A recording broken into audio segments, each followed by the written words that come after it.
Well, thank you guys for having me. That was a crazy workout. I don't know if I could survive something like that. So great job. As he said, my name is Tony Acosta. I'm head organizer for TEDx in Utah County. Luis is one of our speakers. So I want to just take a second and give him his love, because being on a TEDx stage is not an easy thing to do.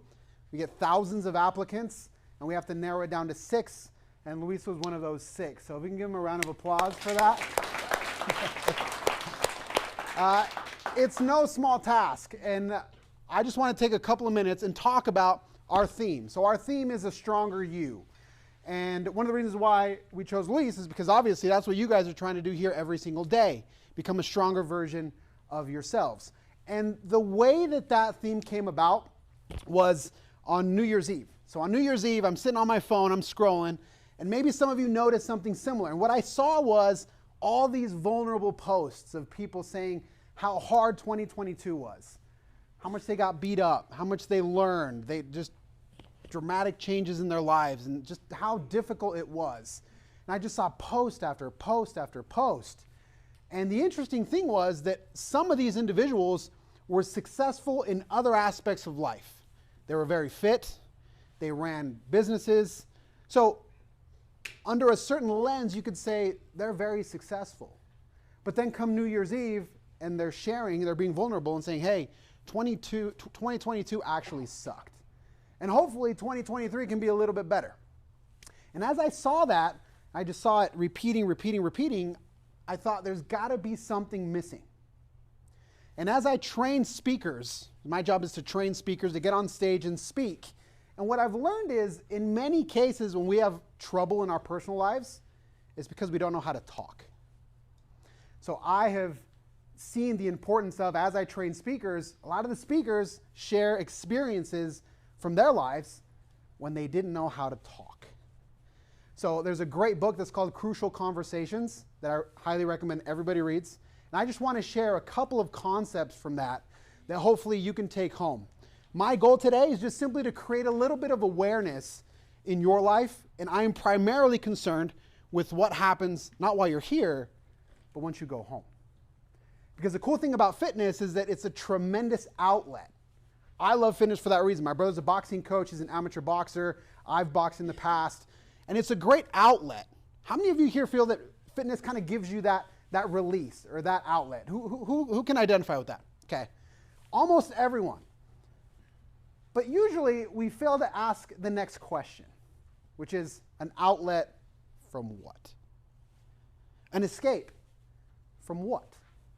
And too often it's just simply that things aren't good at home, so we come to the gym, and for an hour and a half, we can forget about it, we can be with our friends, come do a great workout, feel better, and then we go home. But too often, we go home to a negative circumstance. And a lot of that just simply comes down to communication, guys. I'm obsessed with this idea of communication. How many here have either often or recently had the experience of you say something to somebody and they understood something completely different? Right? Just completely different. You're like, bro, how in the hell did you get there? That is not even close to what I said. You guys relate to that? Now, when that happens, who do we blame? We blame the other person. We're like, bro. Far too often, we fail to look at ourselves. And if that happens all the time, if it's a pattern where you're constantly misunderstood, it's not the other person. It's that you have not generated the ability to take thoughts and ideas in your head, communicate them effectively, so that she can have the same thoughts and ideas in her mind. That's communication. That's language.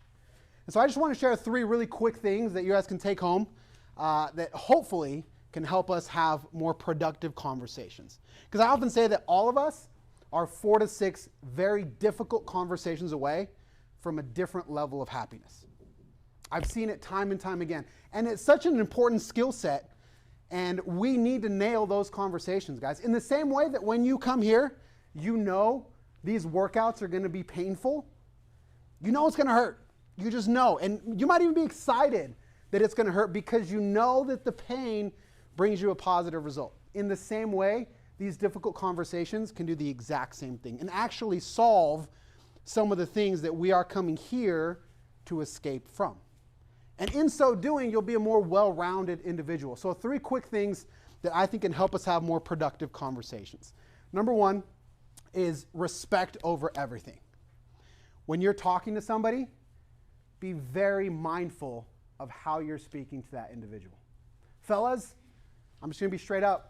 If you raise your voice, you lose it. Ladies, if you disrespect your partner, we don't like that. We're men. We're really big on respect.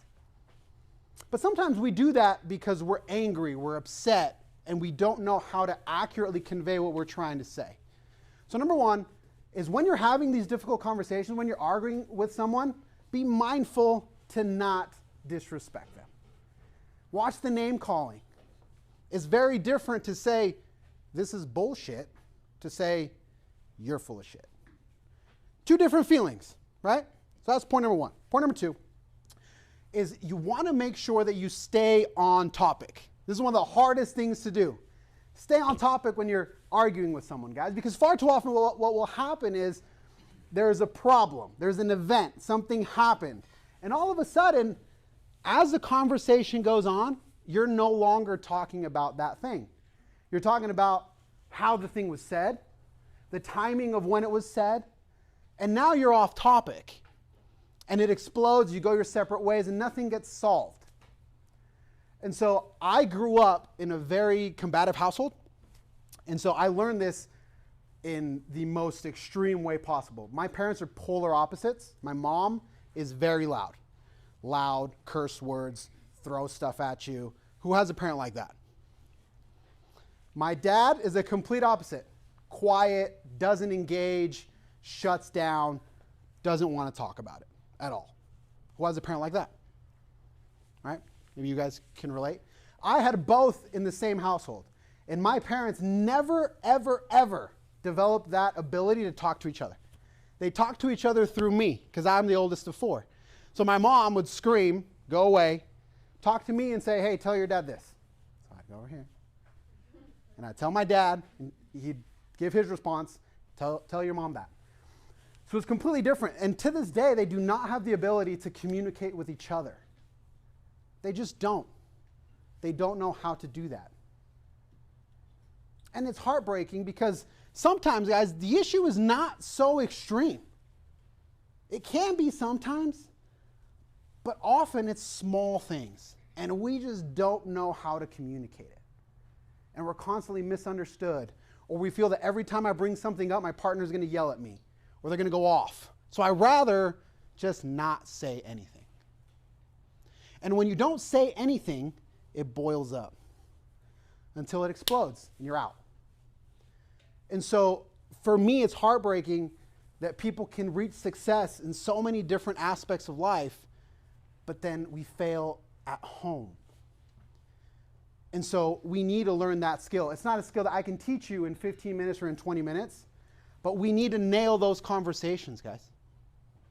When you have that tough conversation of you suspect your partner is cheating, it's a high-stakes conversation. Or your daughter, 16-year-old daughter, you found condoms in her bedroom. Or your son is being bullied at school. We have to nail those conversations. Because if we don't, decisions are made. And those decisions can be completely life-changing. And so my intention today is just to spread a little bit of awareness about that skill set. And in the same way that you embrace the pain when you come and you lift, in the same way, embrace the pain when you have to confront someone and have a difficult conversation. My job is to train speakers. And some of you may have aspirations to get on stage and speak, but I feel it's infinitely more important to learn how to talk. And if we can learn how to talk, then you'll be able to enjoy this for what it is, not as an escape for something that we're running away from. Deal? Thanks, guys.